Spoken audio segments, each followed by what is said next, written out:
Prologo. Lo chiamavano il castello, ma di quello medievale, o di quello delle fiabe, aveva gran poco.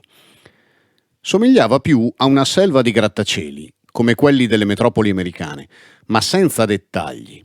Alti parallelepipedi si stagliavano accostati uno all'altro, senza porte, finestre, balconi, cornicioni o altro. Come fossero scatole di plexiglass, ne si intuiva giusto il profilo. Ogni parallelepipedo aveva un proprio colore, tenue e leggermente luminoso, che correva lungo ogni suo spigolo, una sorta di tubo al neon o, se si preferisce, una decorazione luminosa natalizia, ma di quelle garbate. La luce di questi profili, infatti, non aveva la luminosità che avrebbe avuto una lampadina. Le tinte ricordavano piuttosto quelle dei pastelli, forse con una leggera patina di vernice sopra. Nel suo complesso il castello pareva essere composto da una dozzina di questi edifici, disposti su 2 file da 6, una davanti all'altra. Quello più alto era sempre visibile in seconda fila, più o meno a metà strada tra l'estrema sinistra e il centro, mentre quello più basso stava nella fila davanti ed era il penultimo a destra. Compariva all'improvviso questa strana creatura, senza annunciarsi mai e sempre in un luogo diverso del globo. La prima volta fu a Velika Plana, in Serbia, il 20 febbraio alle 15:29. Gli automobilisti, impegnati a guidare, senza eccessiva premura lungo una delle principali arterie urbane della cittadina, si erano immediatamente fermati, in entrambi i sensi di marcia, esterrefatti e un po' impauriti.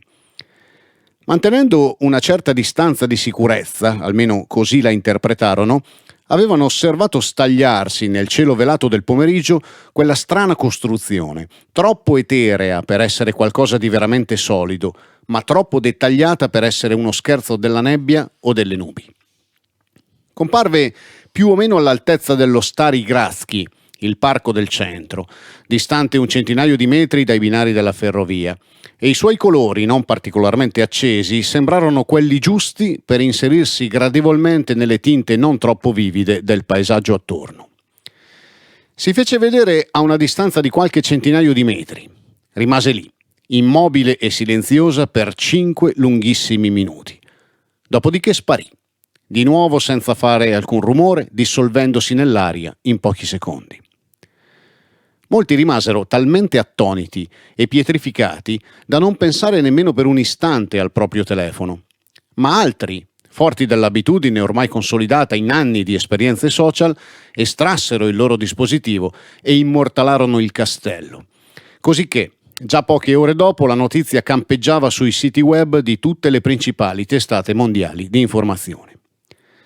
A dire il vero, però, poche di queste la pubblicarono come prima notizia, anzi, in linea di massima la si trovò più facilmente nella seconda metà della homepage. Di strampalati avvistamenti di UFO e figure più o meno divine o demoniache, in fondo ce n'erano sempre stati, magari accompagnati da video palesemente falsi o da fotografie poco dettagliate. Poteva essere vero tutto, come il suo contrario. Questo non significava che i giornali fossero scettici nei confronti della veridicità della notizia, quanto piuttosto che non ritenessero quest'ultima sufficientemente appetibile per i lettori. Comunque, una certa soggezione l'immagine l'aveva incussa. Che questi grattacieli dai colori delicati avessero riempito il cielo tipicamente slavo di questa cittadina, un centinaio di chilometri a sud di Belgrado, era fuori discussione. Quella roba l'avevano vista tutti bene e nessuno poteva negarlo. Già più difficile era anche solo ipotizzare che cosa fosse o cosa rappresentasse.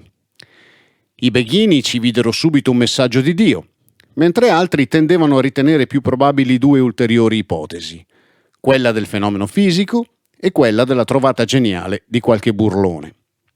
Era la strada degli alieni, tuttavia, la più gettonata. Non ci fu però alcuna mobilitazione degna di tale nome. Gli esperti dissero svogliatamente la loro, guardando il materiale ripreso dai telefonini e sbattuto in rete, ma ognuno rimase comodo a casa sua, magari a migliaia di chilometri di distanza, limitandosi a fare qualche intervento nel telegiornale di turno. fu l'occasione per rinverdire i sempiterni contrasti tra scienza, fede e mondi occulti, anche se il materiale era così poco e di così scarso valore che non si poteva nemmeno costruirci attorno uno scontro degno di tale nome. Ospite A diceva: per me è un segno di Dio. Ospite B diceva: per me invece potrebbe essere un gioco simile alla realtà aumentata. Fine delle discussioni. Non c'era quasi nulla a sostegno né della prima né della seconda teoria.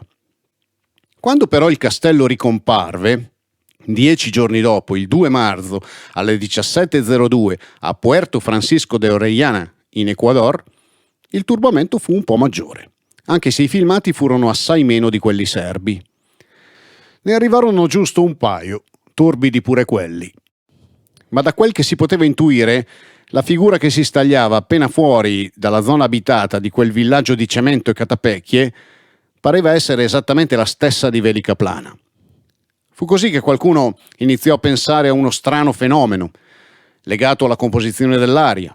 Saltò fuori in maniera insistente la parola inquinamento, anche se si preferiva parlare di sostanze gassose generiche, magari secrete dal terreno, chi lo sa. Se per la città ecuadoregna il pensiero andava subito al petrolio, per Velika Plana si azzardarono ipotesi vertenti sul traffico di veicoli non esattamente ecologici o su eventuali depositi illegali di qualche sostanza radioattiva.